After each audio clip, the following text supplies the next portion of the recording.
Chapter 5. Elora chased after him. Keon, wait!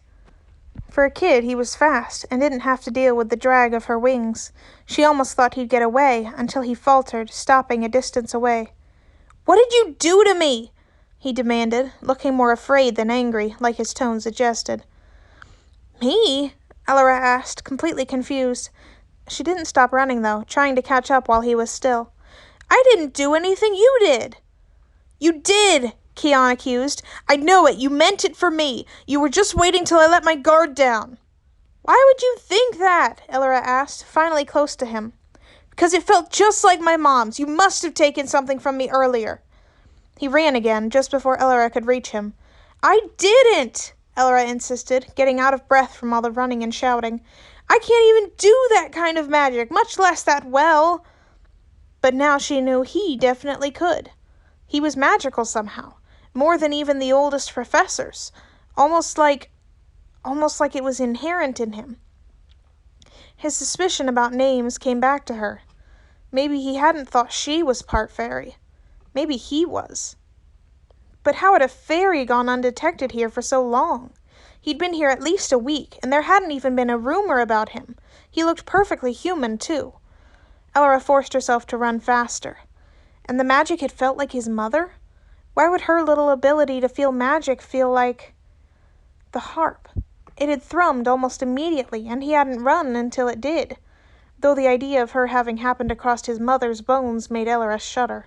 Did he know that something had happened to his mother? Keon, wait!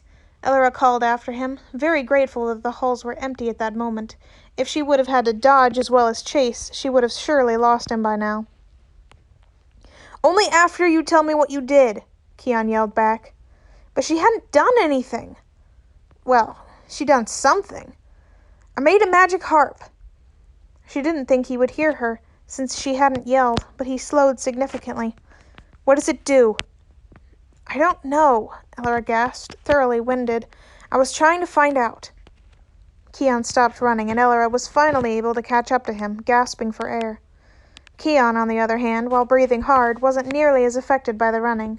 Her suspicion of him being a fairy, or at least partly, was getting more cemented by the moment. What did you find out? Keon asked, his tone icy and wary. Elora shrugged helplessly, gesturing at him. You have something to do with it, apparently. He huffed, crossing his arms and frowning intensely. Elora was surprised to hear running steps behind her, and looked back to see Asha rounding the last corner that they'd run past. She hadn't realized Asha was following. Asha also didn't seem nearly as winded as she was, not having to fight to catch her breath. What's going on? What's going on? Keon exploded. What's going on with the two of you? I keep running into you over and over, and just when I think it's fine and only a coincidence, you do some kind of magic targeted at me, and then chase me over half the school. You aren't exactly being completely normal either, Elora accused lightly, wishing she had some water. Keon glared. Why don't we find a place to actually talk this out? Asha suggested, all gentle and calming. We don't need yelling and accusations.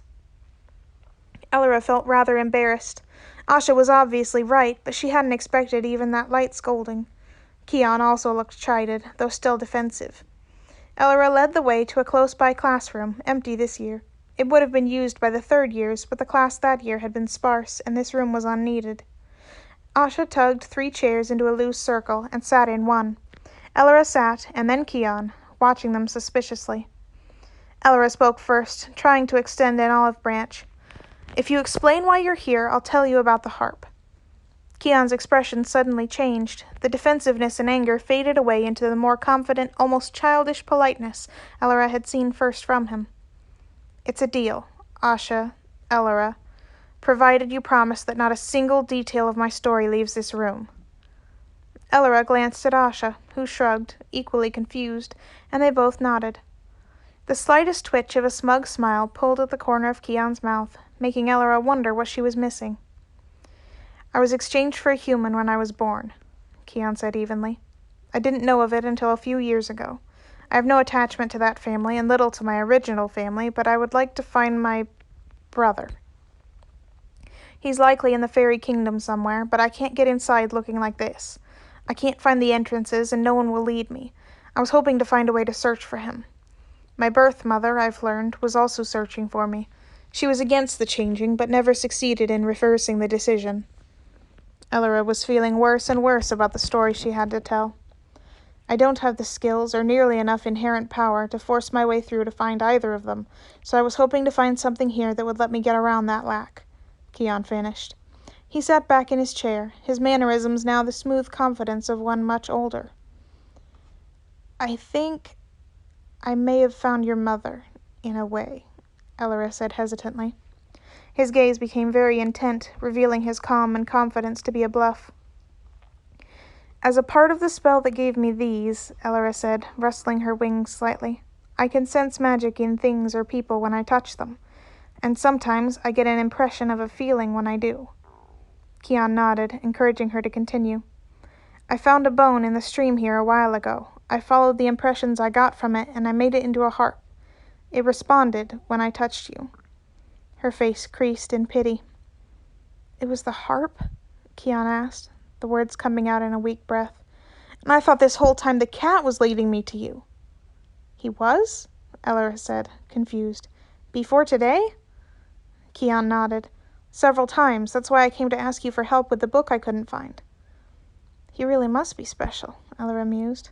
Of course it is. It used to be a fairy. Not too much left in that head anymore, but enough. Whatever Azar did to it must have been awfully powerful. Keon sounded both unsettled and impressed. She'd suspected something like that, but the confirmation was still a lot to take in. Can I hold the harp? Keon asked, holding out his hands. Elora nodded silently, still thinking about the cat, and about herself, and about the other pets and familiars there were in the school, what that might mean about what, or who, they used to be. She held out the harp to Keon. He held it in 2 hands and stared at it, turning it around to see all the parts of it. He strummed lightly at the strings, and a musical sound finally came from it, drawing Elora's attention back. Keon strummed a few more times, experimenting with the placements of his fingers. Perhaps he already knew how to play harps. Perhaps it was magic. Perhaps some of both. But a song flowed out of it like water, filling the room almost palpably, making Elora feel like she was floating in it, a warm rain pattering somewhere above her head. Abruptly, the song stopped. Elora blinked and looked at Keon, who was holding his hand against the strings so they couldn't make any more sound, and was blinking hard as if to stop himself from crying. It was clear to her then. The harp wasn't her story. It was Keon's. She was a side character, meant to support and spur him forward to find his brother. He could have it. Even with all the time she dedicated to the harp, she didn't feel at all bad about giving it away. Her story would come in its time, and this could well be a part of it. Perhaps they'd meet again. You know the song? Asha asked gently. Keon nodded, his chin dimpled and his lips pressed together tightly. Keep the harp, Elora blurted. My mother lives in Keithias. She can help you too if you need. I'll write you a letter to give to her. Keithias? Keon asked, looking utterly bewildered, swiping a hand over his face. Elora nodded firmly. There's a lot of hidden half-breeds in Keithias. You'll get better help from them than you will here. You might have to drop a few hints, and you will have to be careful, but there's good people there, but also a lot of bad people, and people willing to do a lot for money. Keon nodded, his eyes wet and red-rimmed, still looking confused. Elora turned to Asha. If you ask the groundskeeper and I ask the cook, we can pack him a bag so he can go. Why are you doing this? Keon asked. You don't owe me anything. We haven't even made a deal except for keeping my story secret. A wave of emotion hit her, realizing she was giving up her biggest chance yet. But it wasn't really a chance for her, was it? There was no promise the harp would protect her if she left the school, and Keon didn't need her. It wasn't her adventure this time. It just wasn't. This was meant for you. Just if once you find your brother, and you're happy again, remember I'm stuck here. Keon seemed more confused than understanding, but he still nodded firmly. I will. Elora stood up. She had the plan. She had to act. Now. Or the other side of her mind was going to swamp her in grief at losing what she'd been working so hard towards. She was barely aware of how she convinced the cook. Just a request for food that wouldn't quickly go back, and once she had a grudging agreement she was off again, ignoring the call behind her asking for more details. A letter to her mother asking her to help Keon, and with a brief "I'm doing well and I love you" at the end. As many of the directions as she could remember written on the envelope. She took a map from the library, too, hoping it wouldn't be missed. They met, as if they'd planned it, though they hadn't, by the side of the school. Asha had a bit of food and medicine to offer, as well as a tincture that would make Keon unnoticed, should he need it, for a time. Keon already had a small pack, and Elora gave him what she'd collected. He'd hung the harp under his shirt, tied with a string around his neck. It was rather big for his small frame, the print of it obvious under his shirt. "Good luck," Elora said, her voice thick. Keon nodded, eyebrows furrowed. "Thank you. I hadn't expected much help from a... Well, I guess you aren't exactly human, are you?" Elora shrugged, wishing he'd go quickly. Her eyes were prickling and her lip trembled. "You're welcome. I hope you find him quickly." Keon thanked Asha also, turning away. "There's a farmer," Asha called after him. "She makes a loop every week. If you get to the main road before sunset, you should come across her and get a ride several miles to the first town." "Thank you," Keon called back for the last time. Something dripped off Elora's chin. Keon gradually walked out of sight, beyond where Elora could follow. Asha turned back, smiling slightly, but her smile fell immediately when she met Elora's eyes. Elora's chin shook, another tear slipping down her face. Asha caught her in a hug, and Elora's knees buckled. She buried her face in Asha's shoulder, unable to stop herself from sobbing any longer. I'll have another chance," she forced out. Asha rubbed her back, holding her close. "I'm sure you will. It's not over now. I can still leave someday." Asha hugged her tightly. "Yes, you will. I'll help you." "I'll find something else," Elora cried, breaking down completely. Epilogue. Elora sat on the edge of her bed to be a bit higher up, Asha sitting between her legs on the floor. She put a little more of the oil on her fingertips, massaging it into Asha's hair. She still felt like she wasn't doing it quite right, even after several attempts the past few weeks, but Asha always assured her she was doing well, and certainly seemed to be enjoying herself. She was leaning back against Elora, her eyes closed, and a small, sleepy smile on her face. Tonight, when Elora was finished, Asha wanted to try doing something similar to her, but to her wings. Elora wasn't sure if it would be too much oil, but it certainly sounded like it would feel very nice. She could always just bathe if it turned out to be too much oil for her feathers. She was really happy. She hadn't felt so happy in a long time. She still wanted to be able to leave the school, but with Asha here, she didn't feel the need nearly as pressing. She could be patient and wait for the right time. And Asha was staying for months for her learning, and had promised to stay even longer if they hadn't found a way for Elora to leave before then. There was just one thing still that gnawed at the back of her mind. "Asha, I wanted to talk with you about something," Elora said hesitantly. Asha opened her eyes, tilting her head up to look at Elora.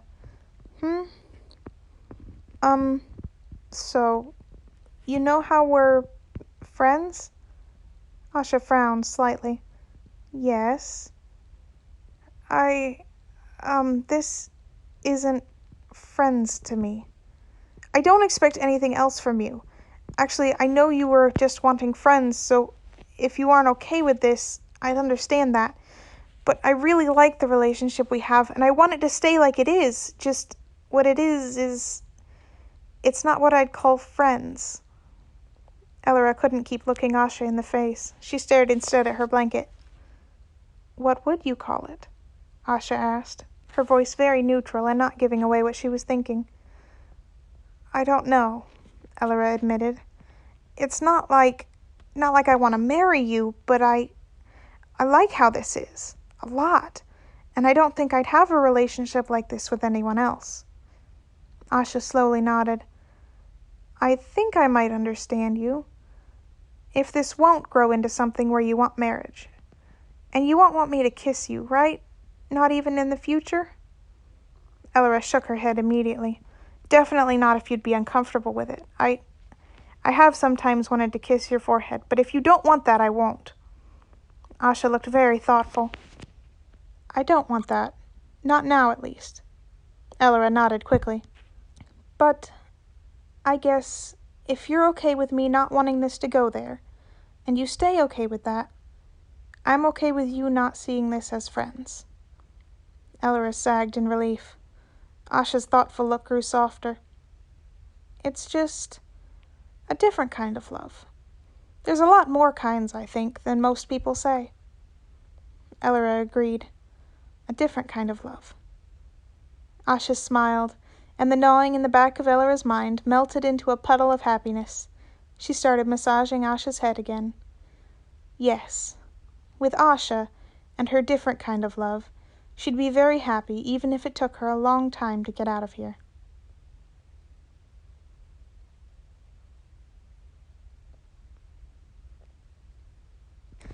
Author's note. Thank you for reading. I hope you enjoyed Elora and Asha, my lovely Ace and Arrow darlings. At this time, there's another book written in the same universe, though it's not a direct sequel, and it's in the editing process. You can email me at kyralayson@gmail.com for updates about future books or to talk about this one. I love hearing what people have to say, and I may be willing to offer sneak peeks for future books. To see what I'm doing or to support me financially, check out coffee.com/kyralayson.